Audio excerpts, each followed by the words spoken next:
Hey, what's going on, everybody? It's Mr. Lutz today to talk to you about what's going on in China in our first unit, historically speaking, at least up to 1450. So, what we plan to do today is we're going to talk about some of the cultural patterns that are going on in China long before the historical time period that we're talking about, and then we'll get into that more recent history. So, let's just go ahead and begin right away with these Chinese cultural traditions. So, when we talk the Chinese cultural traditions that you see here in front of you, talking about this guy Confucius and Confucianism, maybe you've heard of that. We're talking about an era that this developed that's called the Warring States period, and that happened about 2,500 years ago. So we're talking a ridiculously long time, but we're also talking about a philosophical system that has influenced Chinese history very, very significantly, only really changing in the last 75 years or so. So this system known as Confucianism, like it says there in bold and italics, is considered a philosophy. It's not a religion. The whole point of Confucianism is to solve questions that exist on this earth as things stand right now, not particularly concerning itself with what happens after this life. So it's looking to provide, like it says there, social harmony, morality among people, good governance, and that's going to come, just like it says underneath that, through emphasizing proper behavior within social relationships. I always give the case in point, like, you guys as students, you're expected to behave a certain way towards me, but then me as your teacher, I'm to do right by you and kind of lead by example. Um, and that's kind of the general gist of what we're saying by the proper relationships there. And there's different types of relationships, and you can see that in the image. On the right hand side, you have the older brother to a younger brother. So what's expected of the older brother is to lead by example, to provide care and security for the younger brother, and the younger brothers to revere and to honor the older brother. And it's really just a lot of that type of stuff that goes right on down the line between the husband to wife relationship. Yes, we are talking about a male dominated society here, otherwise known as a patriarchal society. The relationship between a father and son, and then the relationship between the ruler and the ruled.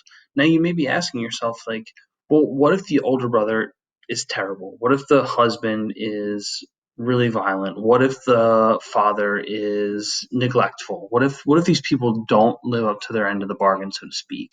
Um, that doesn't really matter. You still have obligations as that so-called inferior. That would be the son or the younger brother or the ruled, or in this case, the wife. And you need to uphold your end of the bargain regardless of how that other person is behaving. Now, the ruler to ruled is a little bit different, because if the ruler is neglectful, what if they do a bad job? Well, they can lose their position. And that's through something called the mandate of heaven. And we'll talk more about that in class, this thing called the mandate of heaven. But basically, it's the right to rule that the emperors reclaim comes from the heavens. Um, and the Chinese people could assume that if a leader's neglectful and doing a bad job, then they've lost that right to rule from the heavens, and then the people can reject that ruler. Um, there's a high priority given in this society also to filial piety, which is basically saying look after and revere and honor your ancestors and do right by them. And so, how all these relationships are emphasized and taught and informed to the population is going to be through education. The highest educated Chinese citizens are going to be seeking positions in the government. Those are the most honored and respected positions typically in Chinese society. And they're going to get these positions by taking what's called the civil service examination. If you pass a certain series of exams, then you get to be part of China's bureaucracy. In other words, you get to be someone who runs the government. So the backbone of this whole system is Confucianism. It's dealing with how do we make this life here while we have it as stable as possible. And those questions about how we do that were again raised during this Warring States period. So Confucianism's developed about 200 years later or so. You have what's going to emerge from that, which is called the Qin dynasty. So the Qin dynasty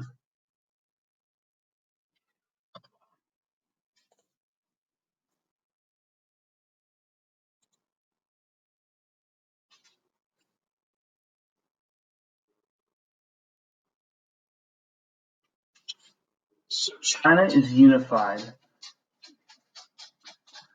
So the Qin dynasty is what is going to end up bringing China into a unified state for the first time in its history, and that's going to happen under the rule of this guy Qin Shi Huangdi in 221 BCE. So we're talking over 200 years before the birth of Christ. To kind of put that in perspective for you. So Qin Shi Huangdi, like we just mentioned, claims that he has this thing called the mandate of heaven. So he's saying that his right to rule comes from the heavens. Now you have to do right by your people and prove that you have the mandate of heaven. Protect them, support them if there's a shortage of food, make sure you have backup grain that they can be fed, like things like that. And if that goes well, then people are like, well, yeah, this person's clearly good enough to be in charge, so let them stick around. So Shi Huangdi, though, is an autocrat. And like it says there, that means that Shi Huangdi is going to rule with unlimited power and is going to rule as he saw fit. He's really against Confucianism. He feels like it's too rooted into the past. He doesn't want to be compared to other rulers of the past. So he ends up getting a whole bunch of Confucian texts burned. He probably kills a couple of hundred Confucian scholars, sends a whole bunch of other ones to work on the Great Wall of China at that time. But he makes this really big effort to centralize and create a stronger government at the center of the Chinese empire. And to make that job easier for him, he's going to do things like build up an infrastructure network of highway systems where communication and travel and trade can happen really easily. Trade can happen more easily too because he standardized weights and measures. That means you can have people agree on how much of a quantity something is. There's a common currency, there's a common written script. It just allows for commerce and trade and communication to happen way more easily throughout China. And it leads to more unity ultimately, which is probably obvious. So zooming ahead, several hundred years now, so we're like 800 years later. A lot of history's happened, but this is where we currently are kind of focusing now in our current unit with what's called the Tang Dynasty. And this is going to be around for about 300 years, from 618 to 907. And one of the most successful emperors in helping that to succeed is going to be a guy named Tang Taizong. And he's responsible for helping to strengthen the foundation that was laid for him by the previous dynasty before the Tang called the Sui dynasty. And they were only around for a couple of dozen years. It wasn't very long, kind of like the Qin dynasty was only around for a couple of dozen years, about 20 years or so. But Tang Taizong is going to really build up a strong army. He's going to be able to take China's power into western parts of China, northern parts of China that hadn't been really controlled by the Chinese since about 400 years before, when another dynasty called the Han were around. He's also going to do right by his people by trying to redistribute land and not allow for a situation to emerge. There's really powerful landowners that have a lot of wealth, a lot of power, and then there's really poor, lower class landowners that don't really have much for themselves. He's going to try to level that playing field. He'll improve infrastructure again. He'll help to unify his people, create those common things once again, claim the mandate of heaven very successfully, and he really reestablishes that Chinese bureaucracy with scholar officials. They're going to be educated in the Confucian tradition again, pass these really difficult multi-day long civil service exams where you're just sitting in like a 6x6 stall taking a test for like 3 days straight. But you have to understand there's a lot of honor that comes with passing these exams and getting these positions in government. And the great thing about it is, like it says at the very bottom there, your most capable people in society, in terms of education at least, are going to be your government officials. So eventually things are going to catch up for the Tang Dynasty. They're not going to be able to maintain stability for much longer than 300 years. They're constantly looking to maintain their military and keep pace with their neighbors. Not that their neighbors are massive, but their neighbors are nomadic tribes who are very good at fighting, who are always a threat on the frontier. And so there's a lot of money that goes into maintaining that military and keeping those nomadic armies at bay. So taxes need to go up. And the empire is becoming too large to control, and they're losing battles as they're having difficulty managing these resources. And they lose this battle against Abbasid forces, who we've just talked about, at this battle called the Battle of Talas in 751. and that loses control for them of Central Asia.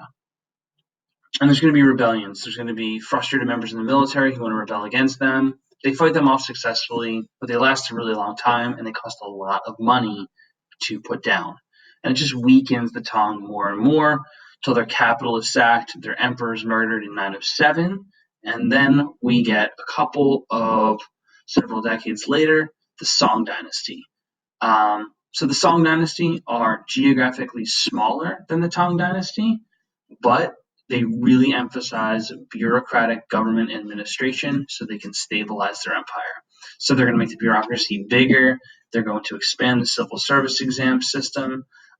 They're not going to really try to make their territory larger and larger. They're going to try to pay off these nomadic tribes and just say, we give you money, will you leave us alone? And that ends up succeeding for them for a long time until the 12th century, 1127, a group called the Jurchen, who are a nomadic tribe. They invade, they push the Song dynasty further south, and then you get what's called the Southern Song dynasty for a little while.